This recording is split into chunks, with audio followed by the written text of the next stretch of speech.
बोलित रहिए, जितना बोलित रहिए 2 घंटा चलित रहेगा। आराम 3 घंटा 4 घंटा जितना करिए। Hello friends, today we are going to discuss one of the most important issue।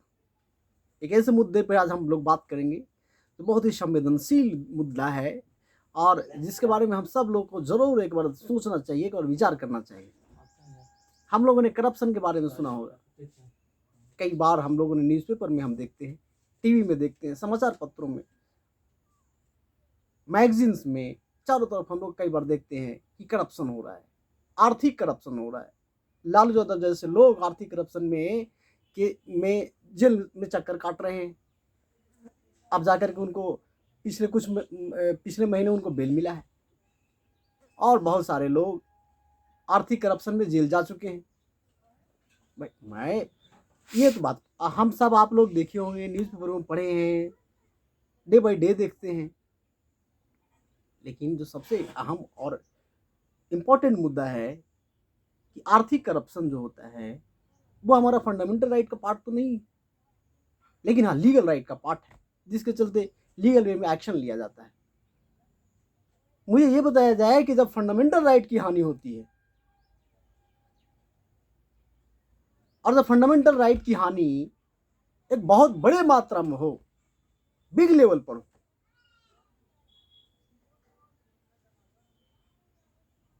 और इसके बावजूद उस पर एक एफआईआर तक नहीं हो, कहीं किसी पर कोई कार्रवाई तक नहीं हो, तो आप मुझे ये बताइए कि हमारा देश का लोकतंत्र कैसे सुरक्षित है, हमारा देश का संविधान कैसे सुरक्षित है और हमारे देश के लोग कैसे सुरक्षित है। सोशल स्तर पे, सामाजिक स्तर पर एक कितने बड़े व्यापक लेवल पर 4-5 नॉर्दर्न इंडियन प्लेन के 4-5 स्टेट में एक ऐसी अवधारणा क्रिएट कर दी गई लोगों में, एक गलत अवधारणा जो सामाजिक रूप से भी गलत था और नैतिक रूप से भी गलत था, संवैधानिक रूप से भी गलत था। संवैधानिक रूप से तो ये बात जेन्युइनली कहना पड़ेगा कि फंडामेंटल राइट का हनन हो रहा था। तो फंडामेंटल राइट का हनन हो, इतने बड़े व्यापक क्षेत्र में, इतने बड़े व्यापक स्तर पर हनन होता हो, और फिर भी हमारे देश के जो कार्यकारिणी में जो लोग लगे हुए हैं, कार्यकारिणी के जो लोग सदस्य हैं, एडमिनिस्ट्रेशन में जो लोग हैं, उन लोगों तक कभी ध्यान इस बात के लिए अट्रैक्ट ना हुआ हो, कभी उनको उन लोगों तक मालूम नहीं हुआ हो, ये तो बहुत गंभीर विषय है, सोचनीय विषय है।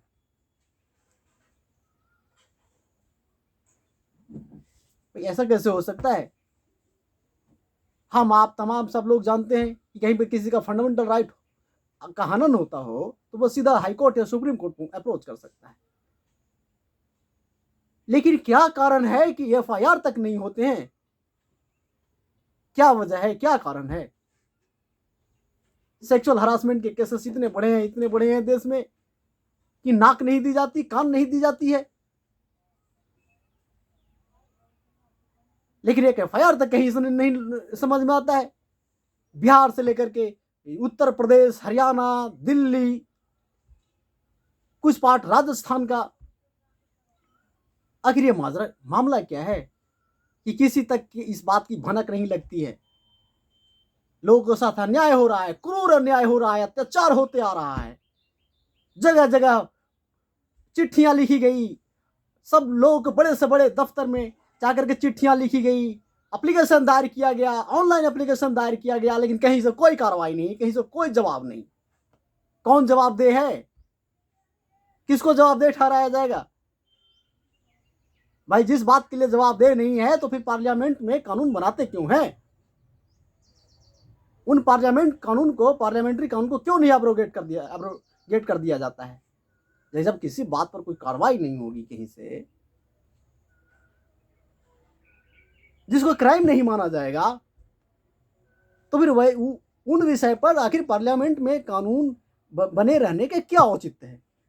मैं तो समझता हूं कि आज के सरकार में, चाहे सेंट्रल गवर्नमेंट में जो सरकार हो, ये स्टेट में, इन चारों स्टेट में जो सरकार है, इन लोग सबसे पहले वो पार्लियामेंट्री कानून को एब्रोगेट करना चाहिए, अन्यथा कार्रवाई करके दिखाए, कानून को धरातल पर लागू करके दिखाए। बड़े मनमोजी हैं ये लोग, सरकार चलाने वाले, देश चलाने वाले, राज्य चलाने वाले, इन लोग अपने हित देखते हैं, अपनी कुर्सियां देखते हैं कि हमारा कुर्सी कैसे बचा रहे, चाहे लोग तबाह हो जाए, बर्बाद हो जाए, कुछ भी हो जाए, किसी से कोई मतलब नहीं है, इनकी कुर्सी बची रहनी चाहिए। हमने तो चारों तरफ एप्लीकेशन दायर किया, प्रधानमंत्री ऑफिस से लेकर के राष्ट्रपति ऑफिस तक, राष्ट्रीय महिला आयोग से लेकर के सीएमओ तक, पुलिस एसपी से लेकर के तमाम लोगों तक। आज तक किसी ने किसी की बात का जवाब नहीं दिया, और नहीं तो एफआईआर दर्ज हुई, नहीं तो कोई कार्रवाई हुई। मैं लिखते रहा, ट्विटर से लेकर के तमाम चीजों पर लिखते रहा। भाई ये क्या मामला है? ये देश में सरकार चल रही है या फिर नचनिया गवनियों का जैसे एक झुंड है सिर्फ? मुझे तो ये बात ही समझ में नहीं आती है। कोरोना का एक हवा खड़ा कर दिया गया।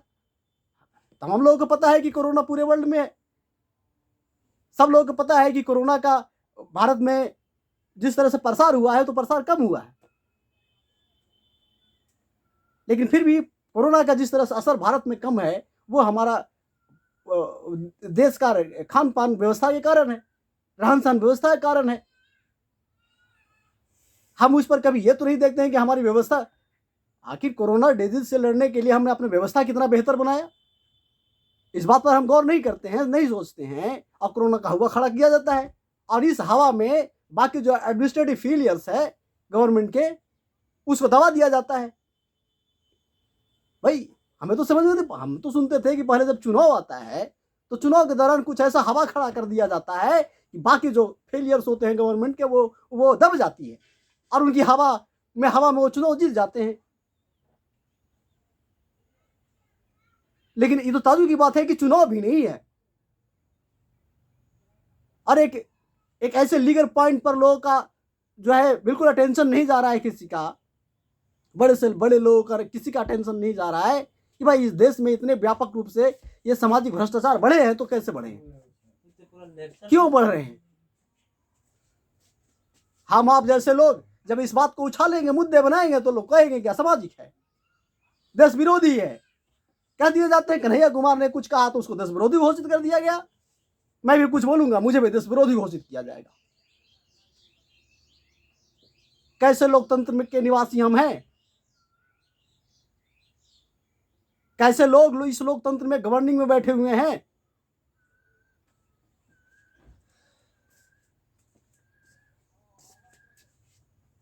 ताजुब की बात लगती है, जरूर सोचना चाहिए हमको, आपको, तमाम लोगों को।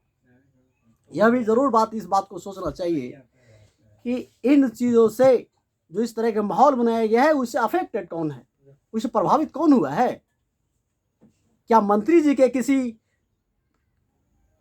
के यहाँ के किसी की बच्चियों का प्रभावित होती है?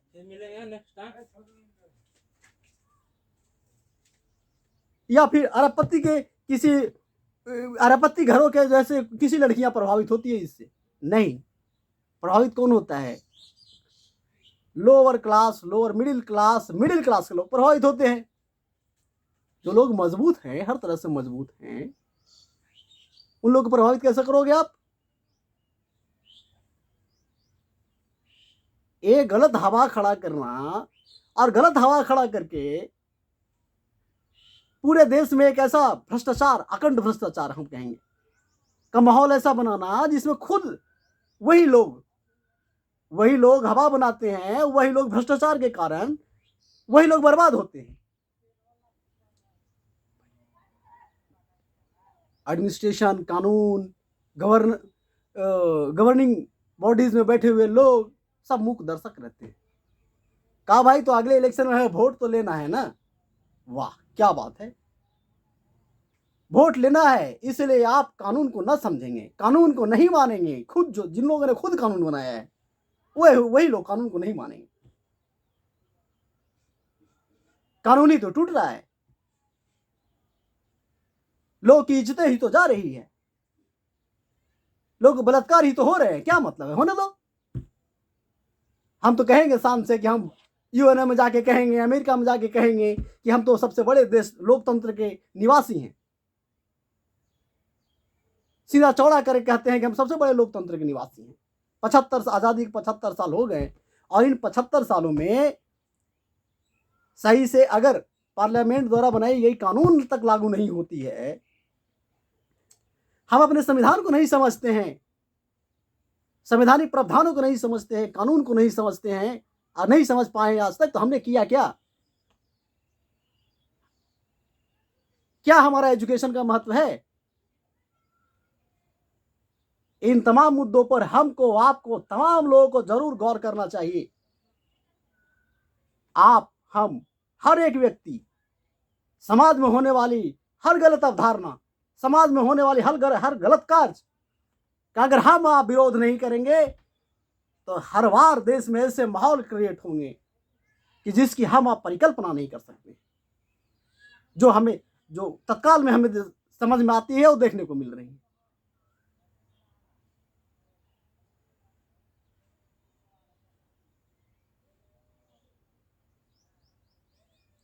हम आपको जरूर प्रश्न पूछना चाहिए।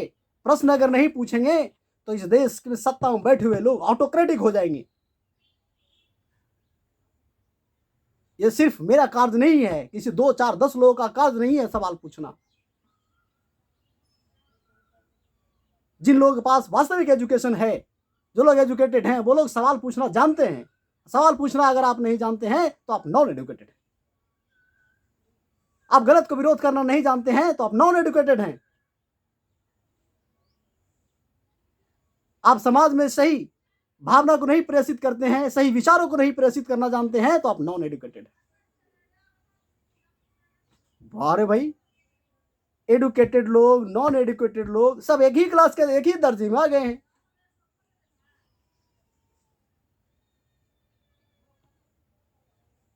विरोध कौन करेगा? जागना पड़ेगा हमको, आपको, तमाम एडुकेटेड पीपुल को, अनएडुकेटेड पीपुल को जागना पड़ेगा कि गलत क्या है, सही क्या है, इस बात का डिसीजन लेना पड़ेगा। और जब जिस चीज को आप गलत समझते हैं उसको हाइड करने की जरूरत नहीं है। गलत को हाइड आप करेंगे तो वो गलतियां और लोगों द्वारा बढ़ाई जाएगी। यह बात आप पूर्ण रूप से जान लीजिए। आप उदाहरण स्वरूप जान लीजिए, किसी घर में चोरी होती है और वो बंदा हाइड कर लेता है कि नहीं मेरे घर में कुछ भी नहीं हुआ है, तो उन चोरों को और उसके इरादे और पक्के मजबूत होंगे कि नहीं कि वो दूसरे घर में चोरी करेंगे कि नहीं करेंगे। एक घर में चोरी होती है और चोरी जिनके घर में हुआ है वो अगर हाइड करते हैं तो दूसरों के घर में भी चोरी बढ़ाने का वो कारण बनते हैं। हर इलीगल कार्य, प्रत्येक इलीगल कार्य, जो इलीगल कार्य है उसको हाइड नहीं किया जाना चाहिए, उसका विरोध किया जाना चाहिए।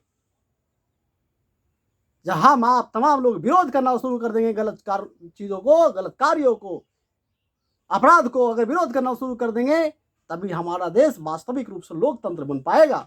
तभी हम गर्व से कह सकेंगे कि हम भारत के या सब विश्व के सबसे बड़े लोकतंत्र के निवासी हैं।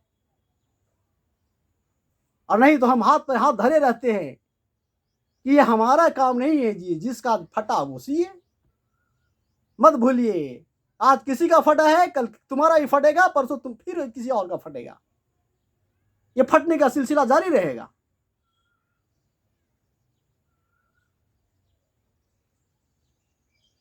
तब कोई फिर कहने नहीं आएगा, तब फिर कोई ये नहीं कहने आएगा कि भाई हम तुम्हारे तरफ से खड़े हैं। इसलिए गलत चीज जहां पर भी होते हैं, जिनके साथ होते हैं, वो हाइड नहीं कीजिए, डटकर विरोध कीजिए।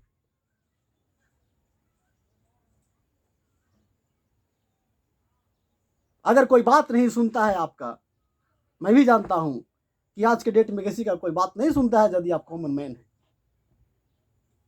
आप मिनिस्टर हैं तो तब शहंशाह हैं, आप विधायक हैं तो शहंशाह हैं, आप सांसद हैं तो शहंशाह हैं, आप अरबपति हैं तो शहंशाह हैं। आपकी बात हर जगह सुनी जाएगी, लेकिन कॉमन मैन का बात कहीं नहीं सुनी जाती है।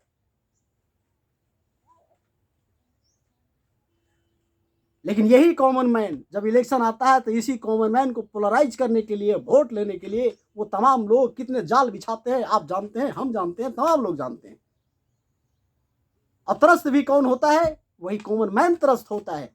झेलता कौन है? वही कॉमन मैन झेलता है। भाई ये तमाम लोग हम आप सब जानते हैं कि बिहार में अगर इंडस्ट्री नहीं लगी, आज बेरोजगारी कितनी बड़ी विकराल समस्या है, तो क्यों है?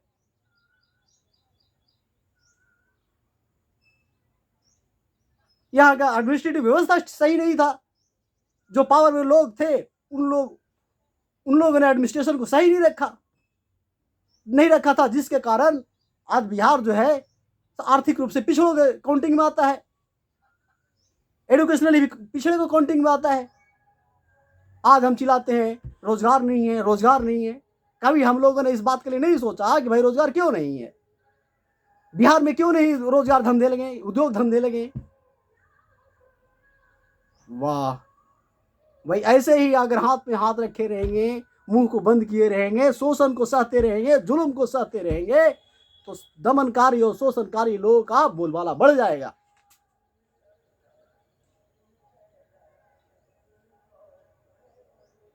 इसलिए हमारी बात मानिए, और जहां कहीं भी गलत होता है, जहां कहीं भी शोषण होता है, उस शोषण को डट कर विरोध कीजिए। हम आपके साथ हैं, पूर्ण रूप से हम आपके साथ हैं।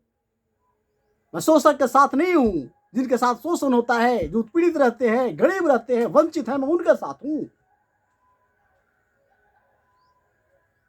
आप निर्भय होकर के जिनके साथ होता है वो खुलेआम विरोध तो कीजिए।